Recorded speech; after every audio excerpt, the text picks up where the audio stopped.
today as well. But it'll be a difficult task for Paul Phillips' men, who face a Marine side that hit form over the bank holiday weekend and had back-to-back 2-0 wins over Matlock and Baseford, helped by goal-scoring contributions from Finlay Sinclair-Smith in both matches, who starts today. Commentaries here from Guiseley Radio, the highlights from Match Peak Media. I feel like we've got to make this spell count. It feels like it's building. That said, I don't think the Lions have actually had a shot yet. Ashman, cross from the right-hand side after getting the ball back from the throw towards Denton. It's a decent one into the 6-yard box. Stretch of the leg from Colin Murphy as he was recovering the ball from slightly behind him. Tried to spin and direct the shot on goal. A little bit underneath it, and it goes over the bar and behind. But a good move there. Ashman's cross. How did the season feel to it? Not, 7th game gone now. The Lions now have to defend here. Jake Burton's got the ball across the face of goal. It's saved off the line at point-blank range brilliantly by Battersby with his feet to deny Sol Solomon, who at the back post got onto the end of that Burton cross. But Battersby launched his legs at it like a diving challenge to beat that one away. And it's out in the end for a Guiseley throw, but so close to Marine taking the lead there. That's a superb save from Battersby, isn't it? I was almost waiting to see the net ripple, but yeah. Denton, I think, goes up towards the penalty spot. Oh, stretch from the goalkeeper, he's lost it. Murphy will take a shot, it goes towards the back post and just floats wide. Well, that was so close to Guiseley breaking the deadlock there. Out came Felix Goddard. He went to claim it off the head of Tom Denton, couldn't reach it. The ball went through to Callum Murphy. Corner comes in towards the back post. It's headed up towards the back post again, the near post this time. It's headed away. A nicely worked corner from that left flank. Whipped in by Sol Solomon, headed back across the face of goal, and then at the other post. Teasing at the moment, Marine trying to find a way through. Guiseley working hard to defend. It's with Woodthorpe, left-hand side of the penalty area. Now Woodthorpe gets the better of his man, lays the ball back here. Shot will come in. It's deflected and away from Jake Burton, and eventually the Lions clear. But really, Guiseley beginning to cling on for a moment here. Now a header comes in from the cross into the box, picked up by Will Ross, and then his header saved comfortably in the end by Ollie Battersby. Right-hand side, midway through the Marine half actually. So a long one up towards Pratt. Loses possession. Marine recover it, but Chippendale steps across and wins this and runs towards the edge of the 18-yard box. He's looking for a cross to try and pick out someone at the far post. Gets a little bit too much on it. Just goes over the head of Pratt and Murphy and behind for a goal kick. Some sort of problem.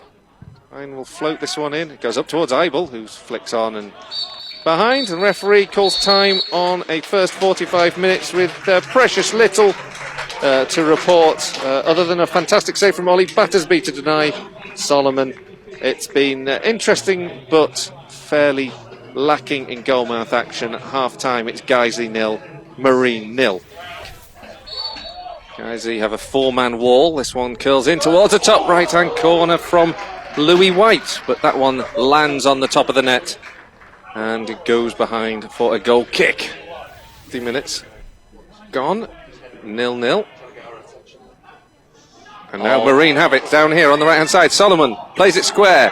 It's going to be landed into the feet of, well, Louis White, whose shot was cleared off the line. Marine really pressing now. Really pressing. The ball at the edge of the area, flicked in and headed away, this time by Chippendale. Back here with Burton. Burton, White, who's been denied just a moment ago from a goal line clearance, is now Marine again, right-hand side. Cross comes in towards the edge of the 6-yard box. That one claimed by Battersby. And the pressure is relieved.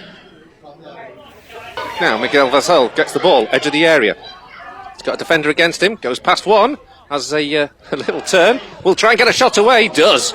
Blocked and out for a throw. Confusing my goalkeepers. Battersby with a long ball up, flicked on there by Murphy. Johnson takes it, flicks it over the goalkeeper, but it goes behind. And Johnson, I think, did well to get ahead of Goddard, but it was a very difficult angle for him to send it towards goal. No, you'd be a bleeding heart wasp enthusiast. Hey, now Valsau's got clear on this right-hand side. He's made a good run, edge of the penalty area. Got the defender to beat. Gets a shot away, and it's straight at Goddard. So tricky footwork and a willingness to have a shot on goal. Cheers. Clearance from Marine. Now the ball's over the top. Is a real chase on here. And Eibel has pulled back the substitute Darius Asai. He's far away from goal. It can't be a red. It will be a yellow. Jamil Eibel, despite the taunts of off from the away fans, will get a yellow card. And I don't think you can argue with that. But cynical moment there from Jamil Eibel. Beaten for pace. Beaten for the ball over the top. And despite the protests, I think the referee, Christopher Ellis, has got that one spot on. So still 0-0, 14 minutes to go. Sol Solomon stands over this one, floats this one in towards the penalty spot. A flick on, and it goes behind for a goal kick. We were missing a corner flag this morning, one of the white and blue ones, so James had to go out and buy some yellow and blue ones. Oh, now the ball's down the right hand side, and a good chance here for a shot at a tight angle, which is taken by Finlay Sinclair Smith, but it goes over the bar and behind. I'm going to ask an awful lot of Miguel Valsau into the last 5 minutes here. Marine keep pressing, it goes into the area. Lunging, defending challenge from Eibel to put the ball behind for a corner.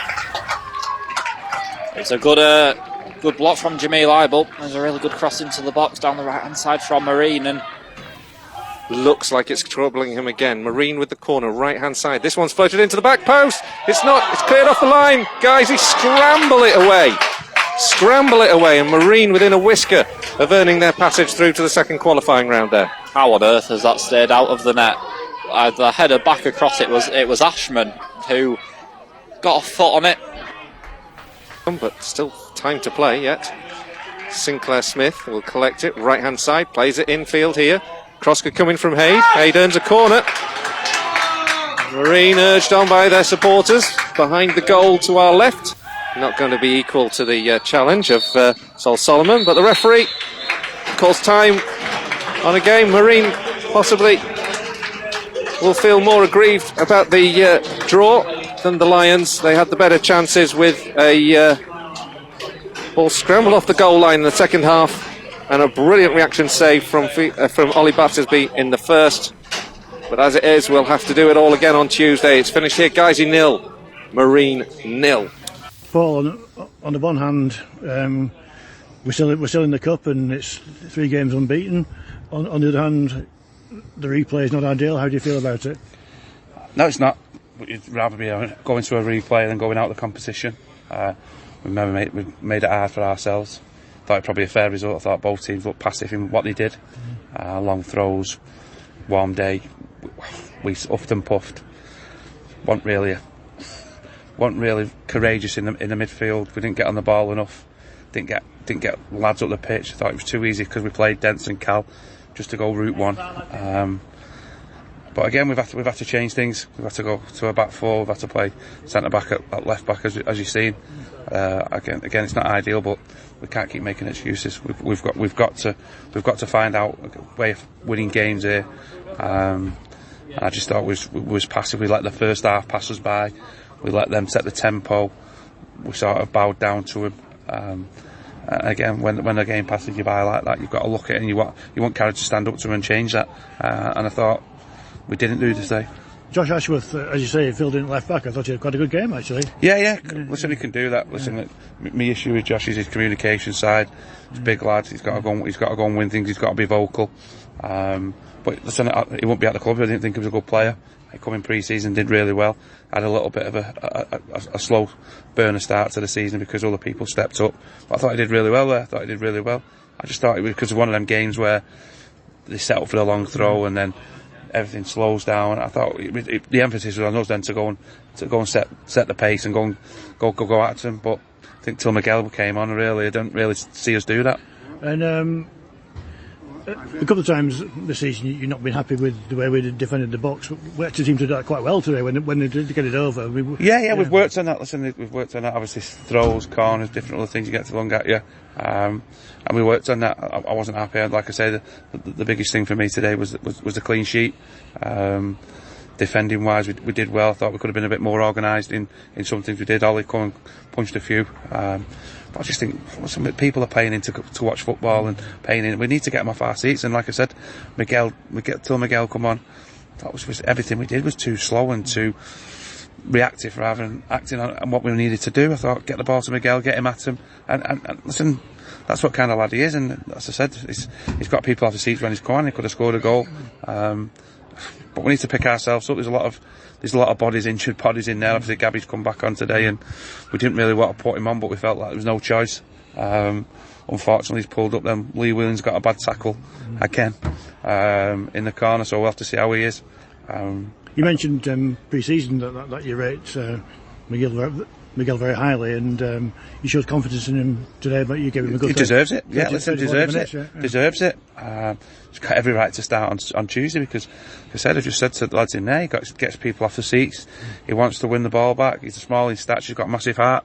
I thought he ran at people and he caused them problems. The issue we had with him is we didn't get the ball enough to him, as we just said in there, and that's what we need to do. I thought there was one vulnerable round the sides of the left back, and we didn't give the ball enough for him. But listen, as I said with Josh, for me, Miguel's deserved everything he gets. He's gone and played a couple of games for Albion Sports because he won't play in here. Because I don't want him sort of going away from fitness wise. So he's done really well. And nice to see Prince Ekpolo back, who brings us a bit of physicality in that central midfield. Yes, I think he 25 minutes, didn't he? And he did well, won his duels. And it's a timely relief to sort of have him back, because we need bodies on the pitch and we need characters on the pitch, and he brings that. I thought he did well when he come on. It'll help him out. No end. Obviously, he did his ankle pre-season, so just have to assess where he is come Tuesday, and then go from there. And in terms of the vets report, as you called it, I know that Courtney and Liam Tong had scans this week. Can you give us an update on that? Liam's probably 6 weeks away. Hopefully, he's obviously walking with a brace. Yeah. Courtney only had his scan on Thursday, so we should have the results today, and we'll know where we are with them too. But we can't listen. I don't want to keep going on about injuries, because we can't keep saying we've got injuries, he said, because we've got enough on the plate there to step up and win that game, and we need characters on the pitch. So we had 3 subs today because of certain reasons, but what we had on the pitch and how we set up, I thought we should have got a lot more out of the game, but I thought certain individuals didn't really come to the party till late on in the game. And just in terms of the players and the squad and everything, Jack Dyche has gone to Liverpool. Is that just he wants first-team football?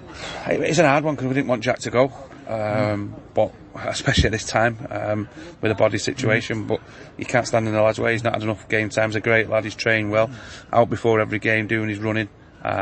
Great professional, good player. Unfortunately, missed a lot through personal circumstances at the end of last year, and again, he wants to be playing football, so we wish him well, and I'm sure he'll do well there. And at Liverpool, we've got, I can't remember if it's it's a Hinder out on loan there. Yeah, was, yeah. And when does he come back to Well, us? hopefully Monday. Right. No, I'll have to check with James, but again, he's gone out because of, again, he missed quite a bit of pre-season. He's a big lad, he's a big stature, so we needed him to get fit. We needed him to get game time under his belt, because he had a stop-start pre-season. I believe he's done well there. I don't know how he's gone on today, but I believe he's done well there. But we need bodies back in and try and get us pushing in the right direction. So getting Loz back in will be a no-brainer.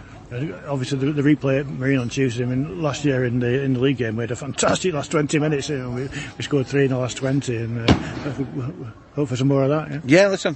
Hopefully, I'll take first 20 minutes, so we're out of sight. We're scoring 3. I don't think it's any good for me ticker, but listen, it's going to be an hard place. Hard place to go. There'll be 1,000 on there.